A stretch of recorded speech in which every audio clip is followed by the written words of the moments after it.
Voilà, je vous invite à relire donc, le texte que nous méditons les derniers soirs dans 1 Thessaloniciens. On va reprendre à partir de la fin du chapitre 2 et on méditera un peu plus loin. 1 Thessaloniciens, chapitre 2, verset 17.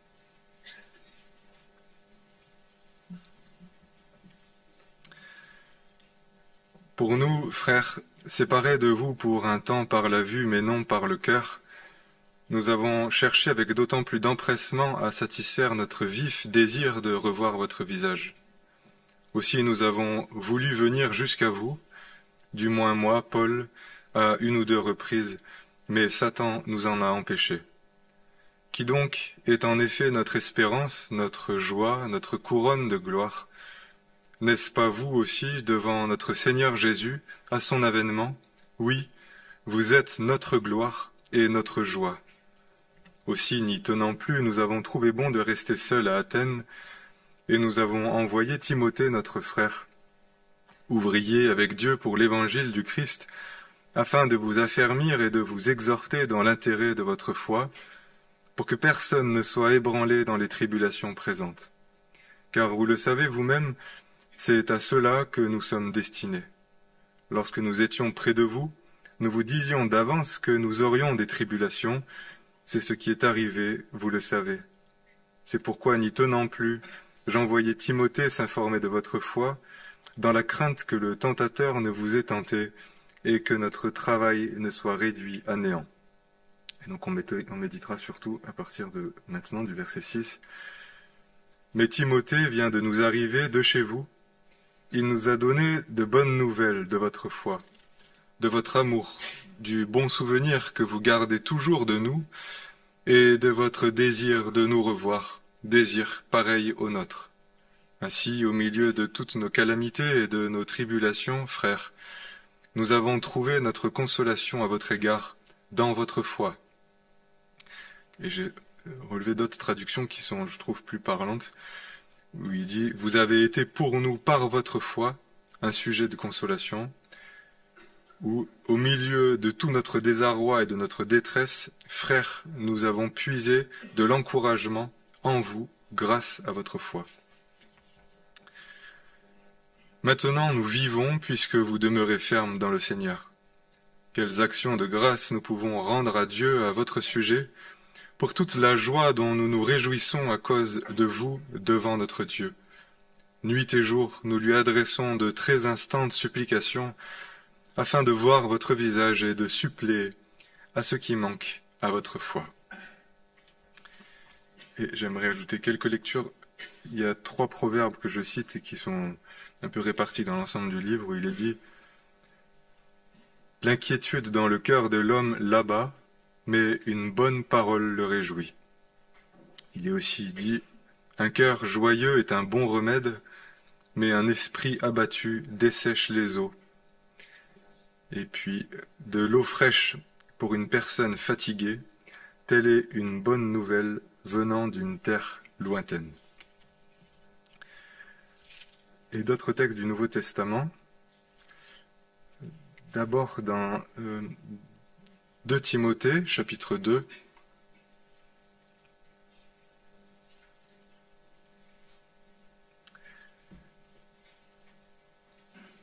verset 1. Toi donc, mon enfant, sois fortifié dans la grâce qui est en Christ Jésus. Et ce que tu as entendu de moi en présence de beaucoup de témoins, confie-le à des hommes fidèles qui soient capables de l'enseigner aussi à d'autres. Souffre avec moi comme un bon soldat du Christ Jésus. Il n'est pas de soldat en campagne qui s'embarrasse des affaires de la vie, s'il veut plaire à celui qui l'a enrôlé. Et l'athlète n'est pas couronné s'il n'a pas combattu suivant les règles. Le laboureur qui peine doit être le premier à recueillir le fruit. Aussi dans l'évangile de Jean, juste un verset que je cite, où il dit « En vérité, je vous le dis, ce que vous demanderez au Père, il vous le donnera en mon nom. Jusqu'à présent, vous n'avez rien demandé en mon nom. Demandez, et vous recevrez, afin que votre joie soit complète. » quitte à allonger un peu les lectures, j'aimerais lire 3 textes, toujours de Paul, qui révèlent que l'attitude qu'il a vis-à-vis des Thessaloniciens n'est pas unique à cette Église. C'était vraiment l'état d'esprit non seulement de l'apôtre Paul, mais un état d'esprit dans lequel il voulait entraîner tous les croyants. Et son témoignage vis-à-vis des Thessaloniciens nous instruit sur une vérité et même une loi spirituelle qui touche à la question de la consolation, de la joie.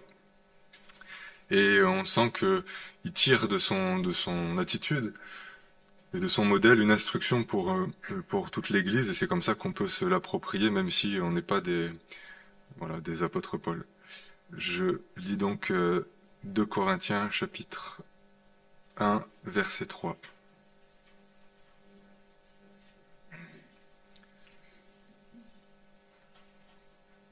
Béni soit le Dieu et Père de notre Seigneur Jésus-Christ, le Père compatissant et le Dieu de toute consolation, lui qui nous console dans toutes nos afflictions, afin que par la consolation que nous recevons nous-mêmes de la part de Dieu, nous puissions consoler ceux qui se trouvent dans toutes sortes d'afflictions. Car de même que les souffrances de Christ abondent pour nous, de même aussi notre consolation abonde par le Christ. Si nous sommes affligés, c'est pour votre consolation et pour votre salut. Si nous sommes consolés, c'est pour votre consolation qui vous rend capable de supporter les mêmes souffrances que nous endurons. Et notre espérance à votre égard est ferme, car nous le savons, comme vous avez part aux souffrances, vous avez part aussi à la consolation. Et dans 2 Corinthiens 2, verset 1, je vous invite à être attentif à la lecture, parce que je ne sais pas si je reviendrai en détail sur ces textes, mais ils sont d'une richesse et une attitude vraiment très étonnante. 2 Corinthiens 2, verset 1. J'ai donc jugé bon en moi-même de ne pas retourner chez vous dans la tristesse. Car si moi, je vous attriste, qui peut me réjouir? Sinon celui qui est attristé par moi. J'ai écrit comme je l'ai fait pour ne pas éprouver à mon arrivée de la tristesse de la part de ceux qui devaient me donner de la joie. J'ai en vous toute cette confiance, ma joie est la vôtre à tous. C'est dans une grande affliction, le cœur serré, avec beaucoup de larmes, que je vous ai écrit, non pour vous attrister, mais pour que vous connaissiez l'amour extrême que j'ai pour vous. Et aussi dans 2 Corinthiens 7,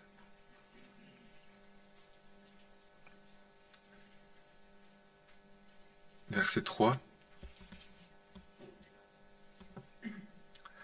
Ce n'est pas pour vous condamner que je dis cela, car je l'ai déjà dit, vous êtes dans nos cœurs, à la vie et à la mort. J'ai une grande assurance à votre égard, j'ai bien lieu de me glorifier de vous, je suis rempli de consolation, je déborde de joie au milieu de toute notre affliction, car depuis notre arrivée en Macédoine, notre chair n'a pas eu le moindre repos, nous étions affligés de toute manière, lutte au dehors, crainte au dedans. Mais Dieu qui console les humbles nous a consolés par l'arrivée de Tite, et non seulement par son arrivée, mais encore par la consolation qu'il avait reçue de vous. Il nous a raconté votre ardent désir, vos pleurs, votre zèle pour moi, en sorte que ma joie a été d'autant plus grande. Et il dit même au verset 13, donc, c'est pourquoi nous avons été consolés.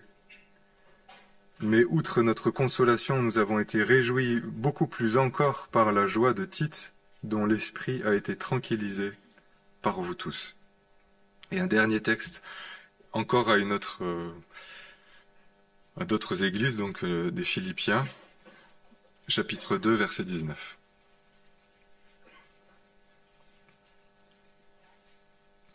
J'espère dans le Seigneur Jésus vous envoyer bientôt Timothée, afin d'être encouragé moi-même par les nouvelles que j'aurai de vous, car je n'ai personne qui partage mes sentiments pour se soucier sincèrement de votre situation. Tous en effet cherchent leurs propres intérêts et non ceux du Christ Jésus. Vous savez qu'il a fait ses preuves, et que comme un enfant auprès de son Père, il s'est consacré avec moi au service de l'Évangile. J'espère donc vous l'envoyer dès que je verrai clair dans ma situation, et j'ai cette confiance en le Seigneur que je viendrai bientôt moi-même. J'ai estimé nécessaire de vous envoyer Épaphrodite, mon frère, mon compagnon d'œuvre et de combat, que vous m'avez envoyé, et à qui vous avez donné de quoi pourvoir à mes besoins. Il désirait ardemment vous voir tous, et il était fort en peine de ce que vous ayez appris sa maladie. Il a été malade en effet, tout près de la mort, mais Dieu a eu pitié de lui, et non seulement de lui, mais aussi de moi, afin que je n'aie pas tristesse sur tristesse. Je l'ai donc envoyé avec beaucoup d'empressement, afin que vous vous réjouissiez de le revoir, et que je sois moi-même moins triste. Recevez-le dans le Seigneur avec une joie entière, et honorez de tels hommes, car c'est pour l'œuvre de Christ qu'il a été près de mourir, ayant exposé sa vie afin de suppléer à l'absence de votre service pour moi. Au reste, mes frères, réjouissez-vous dans le Seigneur. L'attitude de l'apôtre Paul est en soi assez bouleversante, et tellement, malgré tout, au-delà de, je pourrais dire, de ma propre expérience et de ce que l'on peut percevoir. C'est un modèle, vraiment, pour nous tous.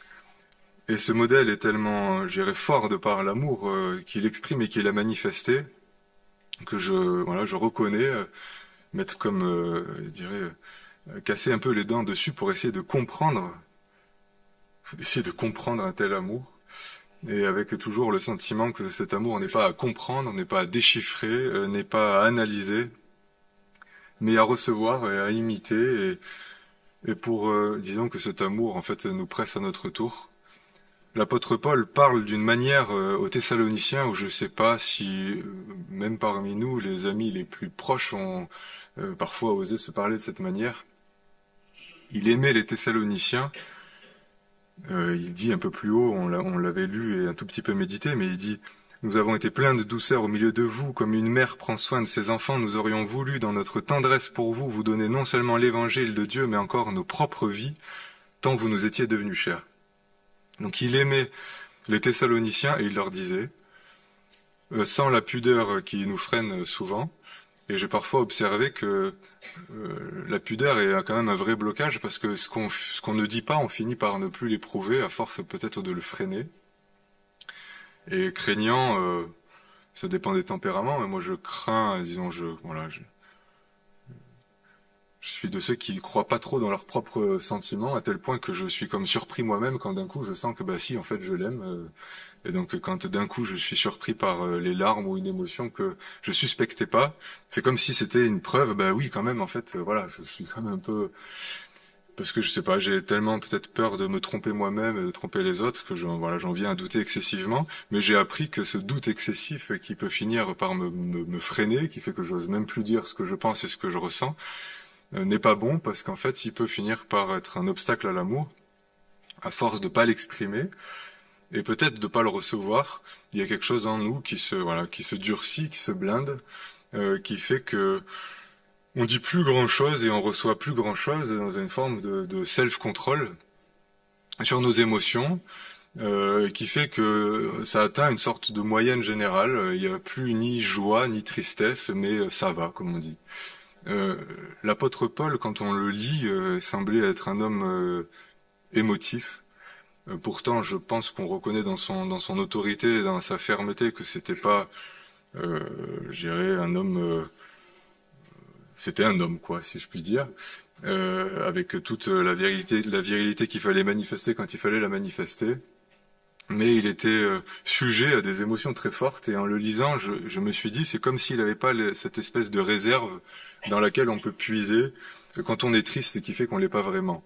Il était comme, je dirais, sans réserve en lui-même, et comme s'il ne possédait pas en lui-même et dans sa propre vie suffisamment de bonheur pour pouvoir y puiser face aux circonstances, comme on le fait quand on se rassure, parce qu'il y a un chagrin dans tel domaine, mais ça va, j'ai quand même ça. Et puis bon, bah à la limite après c'est lui, il est triste, mais moi ça va, je le suis pas, et je dirais les malheurs des autres nous rassurent parce que nous on l'est pas, et nos propres malheurs ne suffisent pas à nous faire verser la larme parce que quand même on a encore ça et ça. L'apôtre Paul, je dirais, n'avait pas de réserve, je trouve, quand il parle. Sa vie, il avait d'une certaine manière vraiment payé le prix, ne serait-ce qu'en acceptant une vie de célibat. Il ne pouvait pas, disons, se consoler dans ce qui est par ailleurs légitime dans une vie humaine. Il n'avait pas ce qui crée par ailleurs à ses yeux, c'est dire le regard du service.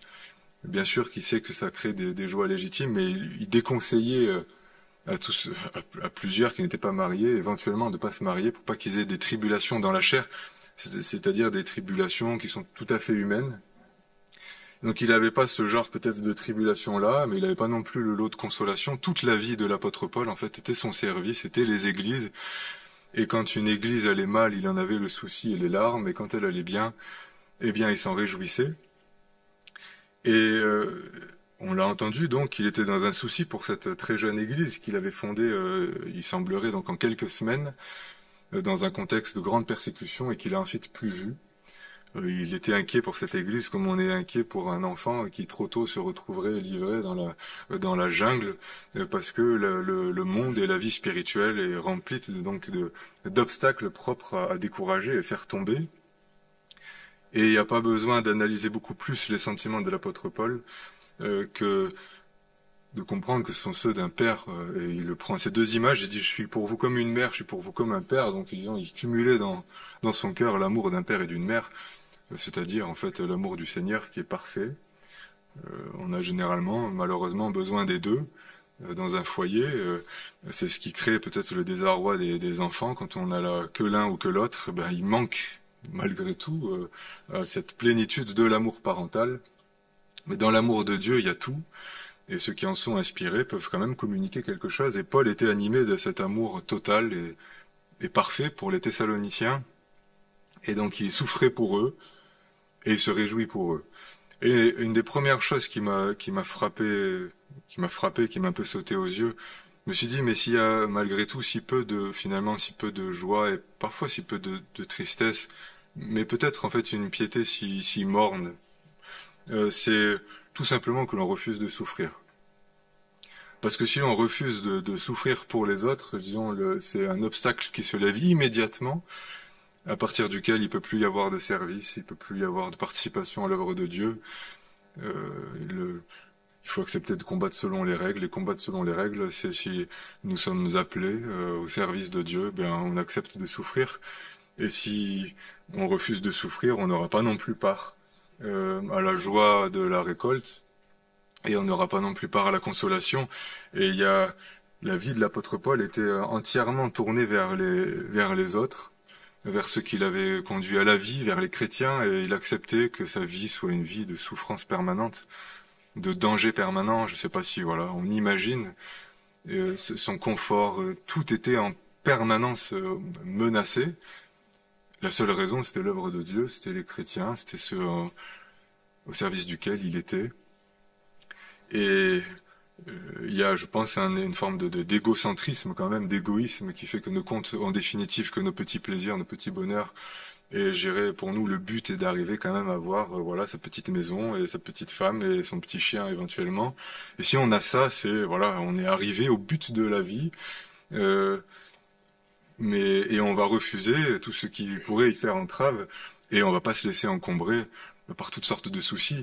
Et on est une génération vraiment quand même marquée par ça, à tel point que des personnes de mon âge, tellement marquées par l'esprit du monde, n'envisagent même plus d'avoir un mari ou une femme, et encore moins des enfants.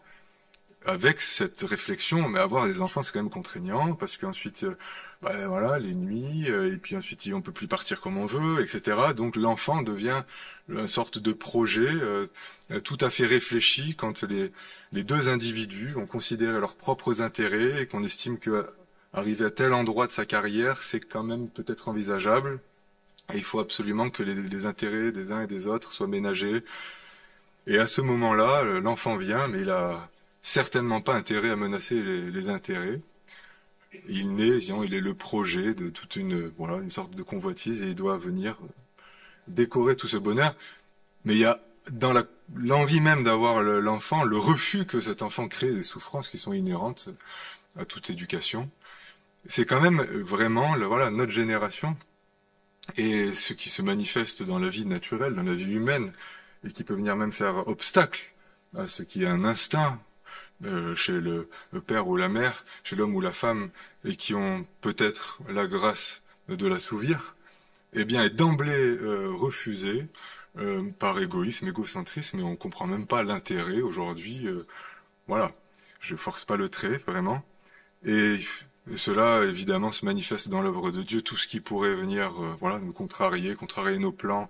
On voudrait bien servir, mais voilà, il faut quand même à tel moment, dans telle et telle circonstance, en fixant tellement de limites pour ne pas souffrir, ne pas être embêté, que c'est le danger quand même, qu'on ne prenne pas vraiment part à l'œuvre de Dieu, que les fruits ne viennent pas, et la joie des fruits et des exaucements non plus. Ce qui est très touchant ici, c'est que vraiment j'aimerais ne pas déchiffrer, mais si possible le mettre un peu en évidence, c'est qu'en fait l'apôtre Paul, en acceptant de pleurer pour les Thessaloniciens, et de souffrir, parce que je pense que voilà, quand on se préoccupe vraiment pour quelqu'un et qu'on a peur et qu'il s'éloigne de la foi, ben on n'est quand même pas tranquille. On peut pas regarder son match de foot de la même manière, on peut pas se détendre, on peut pas s'amuser de la même manière, et on peut pas rentrer dans l'œuvre de Dieu et continuer de s'amuser. Je pensais d'ailleurs un peu pareil, on peut devenir parent. Les parents voudraient s'amuser, mais c'est aux enfants de s'amuser. Il faut, voilà. Mais on peut pas s'amuser et continuer de s'amuser toujours quand on rentre dans l'œuvre de Dieu. Il suffit d'aimer quelqu'un qui a des problèmes et puis c'est terminé, parce que ces problèmes, ben, il les a quand ils se manifestent. On peut pas lui dire, écoute, là maintenant c'est pas le moment que tu aies des problèmes, parce que moi j'ai besoin de me détendre. C'est, mais c'est, voilà, nos limites on les rencontre en permanence, parce que malgré tout notre petit bonheur, on a envie de l'aménager, et puis parfois on en a même besoin. Et on sent que l'apôtre Paul se laissait déborder, en fait à tel point, et c'est ça qui est magnifique, c'est qu'en fait on sent que la vie des Thessaloniciens c'était devenu la sienne. Et je trouve c'est là que l'amour se manifeste vraiment. C'est pas dans cette forme d'abnégation qui en fait c'est pas l'attitude de l'apôtre Paul, dans le sens où en tout cas voilà, je renonce absolument à moi-même et disons peu importe ce qui vous arrive. L'amour se manifeste quand l'intérêt de l'autre devient le mien. Et même si c'est au détriment du mien. Et on sent qu'en fait ici, quand il dit aux Thessaloniciens, vous êtes notre gloire, j'ai jamais pensé même qu'on puisse dire ça à quelqu'un qui est lié à nous, qui est lié dans l'œuvre de Dieu, qu'on puisse dire ça à ses frères. Voilà, vous êtes notre gloire, vous êtes notre joie. Ben, du moment où quelqu'un est notre gloire, ça veut dire que ben, en fait tout mon intérêt est en lui et pour lui. Je renonce à mon intérêt. L'amour ne cherche pas son intérêt, dans le sens ne fait pas prévaloir son intérêt sur l'autre, mais l'amour véritable va trouver son intérêt dans l'autre et pour l'autre. Et je pense que c'est vrai aussi, bien sûr, au niveau conjugal, quand il est dit nul n'a haï sa propre chair, pour parler d'un mari qui aime sa femme. En fait, quand on finit par aimer vraiment sa femme ou la femme vraiment son mari, en fait, c'est pas une prouesse, hein, parce qu'on s'aime soi-même. C'est-à-dire, on a tout intérêt à faire du bien à celui qu'on aime, parce que sa joie, en fait, rejaillit sur nous. Et Paul parle un peu quand même de cette manière, même aux Corinthiens. Il dit, mais quel intérêt j'aurais à vous attrister, puisque si je vous attriste, qui va me réjouir? Donc en fait, il était dans le souci de pas attrister ce dont il dépendait. Il dépendait de la joie de ses frères, et il voulait surtout pas que ses frères soient tristes, parce que s'ils étaient tristes, il allait l'être aussi. Et on a envie de dire, mais quelle faiblesse, quelle dépendance, et on pourrait presque se sentir asservi par quelqu'un qui nous parle comme ça. Laisse-moi tranquille, quoi. J'aimerais pouvoir être triste sans que ça t'embête à ce point. Et il y a une forme d'indépendance qu'on aimerait quand même conserver sur notre âme, sur notre bonheur, sur nos émotions, et que les autres nous laissent tranquilles. Mais en fait, c'est l'amour, ils ont fait tomber toutes ces barrières. Et quand on devient quand même vraiment membres les uns des autres, eh ben vraiment, quand l'autre souffre, on souffre. Et vraiment, quand on est joyeux, eh bien il est joyeux. Et il faut se laisser gagner à ce point par l'intérêt des autres pour éprouver, je pense, l'amour véritable et aussi la consolation. L'apôtre Paul a reçu donc de Timothée qu'il avait envoyé. Il pouvait pas y aller lui-même, il envoie Timothée. Timothée revient avec de bonnes nouvelles et il reçoit ces bonnes nouvelles, il les croit et elles ont immédiatement chez lui cet effet qui est une immense consolation alors qu'il traversait encore d'autres tribulations. C'est une chose que d'accepter de pleurer quand on est joyeux, parce que c'est quand même ça, l'amour fraternel, pleurer avec ceux qui pleurent, réjouissez-vous avec ceux qui se réjouissent. Ça veut dire que si je suis joyeux et que je côtoie quelqu'un de triste, j'abandonne ma joie un instant pour me faire solidaire vraiment de sa peine, c'est-à-dire, tant pis pour ma joie, je vais pleurer avec celui qui pleure. Et si je suis chagriné et dans les larmes, je vais pas faire de mon chagrin un obstacle à m'associer à la joie de l'autre, en me disant pourquoi je me réjouirais pour lui en attendant moi je galère. Eh bien l'amour fraternel, c'est moi je suis triste et les autres pleureront avec moi, ils ont pleuré avec moi, et moi je refuse pas de me réjouir avec celui qui est joyeux. Et ici l'apôtre Paul était dans des calamités, il le dit, dans un désarroi, dans des détresses. En gros, il souffrait, et certainement il priait que Dieu le console, que Dieu le secoure. Mais la consolation n'est pas venue comme il l'imaginait.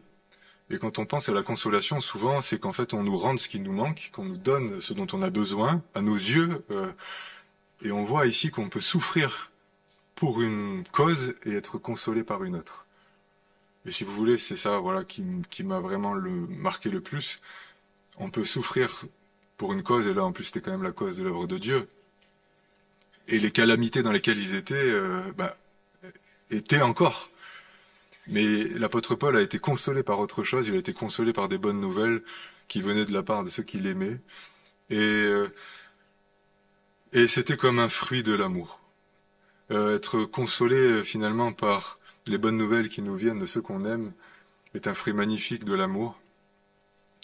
Et je dirais c'est à ce prix qu'on est consolé.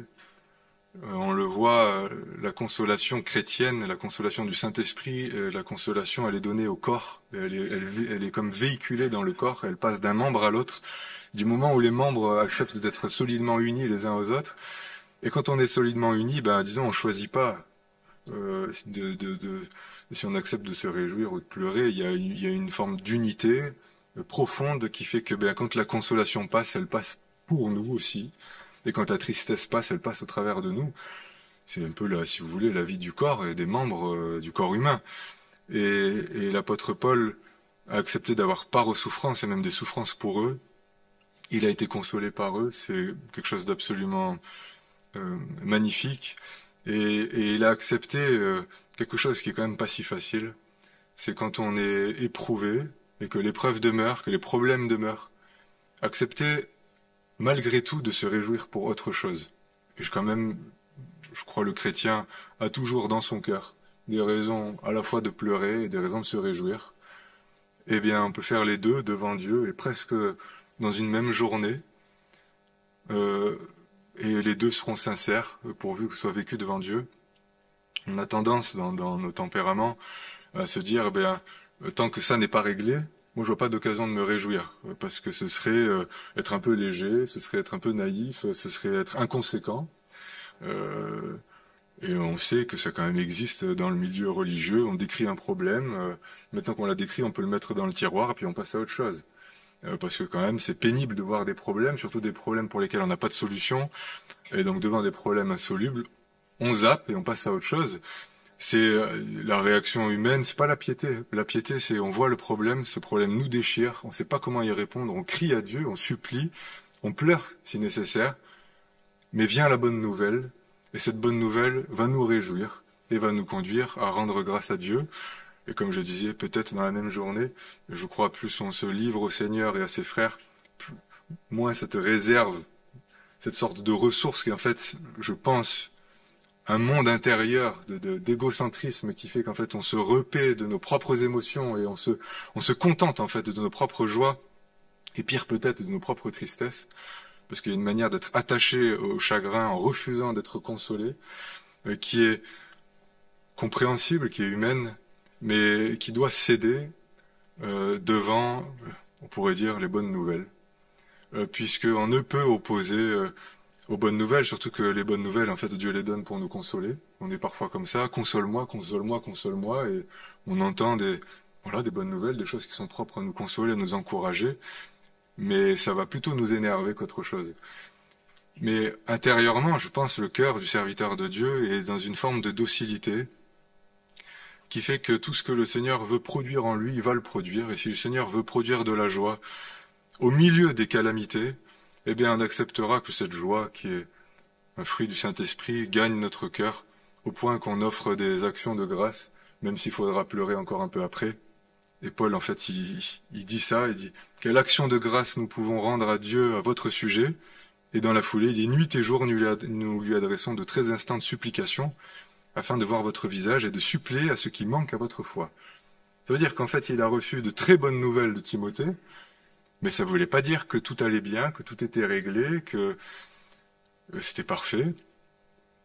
Loin de là, il manquait encore des choses à leur foi, et ce qui manquait à leur foi suscitait encore chez l'apôtre Paul des supplications, mais il rendait gloire, il rendait grâce pour ce qui était, pour ce qui existait, et il faisait servir à sa joie et à la gloire de Dieu les consolations. Il faut quand même accepter d'en venir jusque-là, parce que sinon, en fait, la piété, ça veut rien dire. C'est des beaux mots. Et la piété, c'est en toutes circonstances faire servir, on pourrait dire, à la gloire de Dieu ce que l'on éprouve. Si c'est de la tristesse, eh bien acceptez que ce ne soit pas la tristesse selon le monde qui conduit dans la mort, qui conduit dans la révolte et dans la méchanceté. Acceptez que, disons, nos émotions soient soumises au Saint-Esprit et que le Saint-Esprit se manifeste jusqu'en nous pour que, eh bien, cette tristesse change peut-être de nature et va nous conduire à pleurer devant Dieu. Et pleurer devant Dieu, c'est un culte. Des larmes qui sont manifestées devant lui à cause de son œuvre et dans l'espoir de son secours. Le Seigneur les agrée, il les voit, il les recueille et il en est même glorifié. Eh bien, il en est de même des joies, parce que Dieu a donné pour nos joies et il a donné nos frères pour notre joie. Il faut apprendre à considérer ces frères comme ce qui est là pour nous réjouir. Paul était dans cet esprit-là, il dit « Mais vous êtes ma joie !» Et il était tellement soucieux que ses frères continuent de donner de la joie et qu'il voulait surtout pas les attrister. Eh bien, si le Seigneur nous a donné des frères pour faire servir à notre joie, eh bien, acceptons de nous réjouir d'avoir des frères et de lui rendre gloire pour cela, parce que sinon, il y a quelque chose au niveau de l'esprit du culte qui va pas. Tout d'ailleurs, même les bénédictions terrestres, le Dieu nous les donne pour qu'on les fasse servir à notre joie. Donc c'est pas une option en fait. Nous, on est un peu dans cette idée que voilà, la joie est réservée à certains. Moi, j'en ai pas, tant pis pour moi.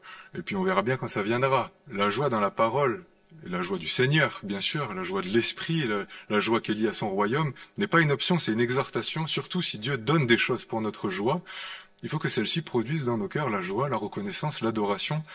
Sinon, tout ce que Dieu donne manque son but, et on finit même, je dirais, par peut-être en pervertir la nature et par en pervertir la bénédiction.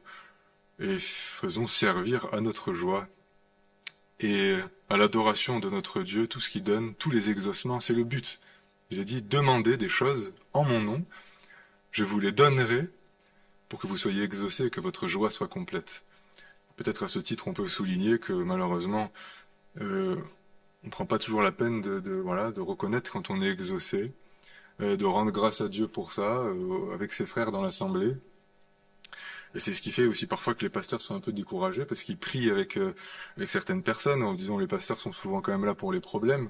Et puis en fait, apparemment, ça a été exaucé, c'est réglé, ça va bien, mais on n'a pas eu le privilège d'entendre la bonne nouvelle, quoi. Donc peut-être on continue encore de se soucier. Bon voilà, c'est pas un reproche, mais c'est pour savoir que les exaucements, le but, c'est notre joie et la joie de ceux qui ont prié pour. Et il faut que ça aille jusque-là, sinon ça manque. Et c'est vrai qu'on se fait parfois le constat que ça manque chez nous, ça manque aussi dans nos églises, dans nos réunions de prière, parce qu'on ne prend pas la peine de rendre gloire à Dieu pour ses exaucements. Et on voit que la consolation, je dirais, même la nôtre, a un but plus grand que notre propre consolation, c'est que les autres soient consolés à travers nous. Je dirais, c'est quelque chose qui nous départit complètement de la tyrannie, en fait, de nos exigences, de nos émotions, de notre égoïsme. Il y a quelque chose qui doit capituler, et parfois on essaie de trouver ça, un sorte d'équilibre psychique, rapport aux émotions, je sais pas, on est tous plus ou moins déséquilibrés. Mais en tout cas, ce qui donne le cap, c'est l'amour, c'est sûr. Si on se maintient dans l'amour et si on se laisse ramener dans l'amour, eh ben, je dirais, on aura un rapport peut-être pas équilibré, mais en tout cas qui glorifiera Dieu dans la tristesse comme dans la joie. Et c'est quand même bien le plus important. Voilà, je vais prier pour terminer.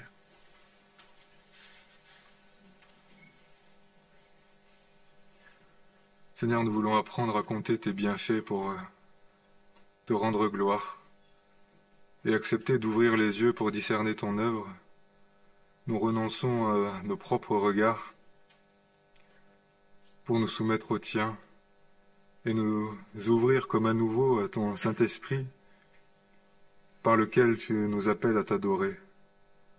Nous aimerions que ton esprit nous gouverne et nous voulons soumettre tout notre être, nos pensées, notre âme, à ton esprit pour que ton esprit nous conduise dans les joies et les tristesses que tu veux, qui te glorifient et qui participent à la consolation du corps de Christ. Nous voulons accepter de discerner ce corps autour de nous et ces frères que tu as placés autour de nous et auxquels nous appartenons, et te demandons pardon d'avoir été comme aveuglés de tout cela, refusant que tes joies et tes bénédictions produisent le fruit pour lesquels tu les accordes. Seigneur, nous te bénissons pour tes nombreux bienfaits, et nous acceptons que notre cœur soit comme saisi et livré à nos frères au point de ne plus nous appartenir, et que cet amour qui animait l'apôtre Paul, qui est l'amour de Dieu manifesté en Jésus-Christ, nous anime les uns vis-à-vis des autres, pour que la vie et la consolation nous soient accordées, que cette consolation que tu accordes aux humbles nous soit donnée, et nous acceptons, Seigneur, d'avoir part aux souffrances de ton corps, pour avoir part aussi à la consolation, et que cette consolation, ces encouragements dont nous avons tant besoin, produisent en nous ce fruit et te glorifient. Au nom du Seigneur Jésus. Amen.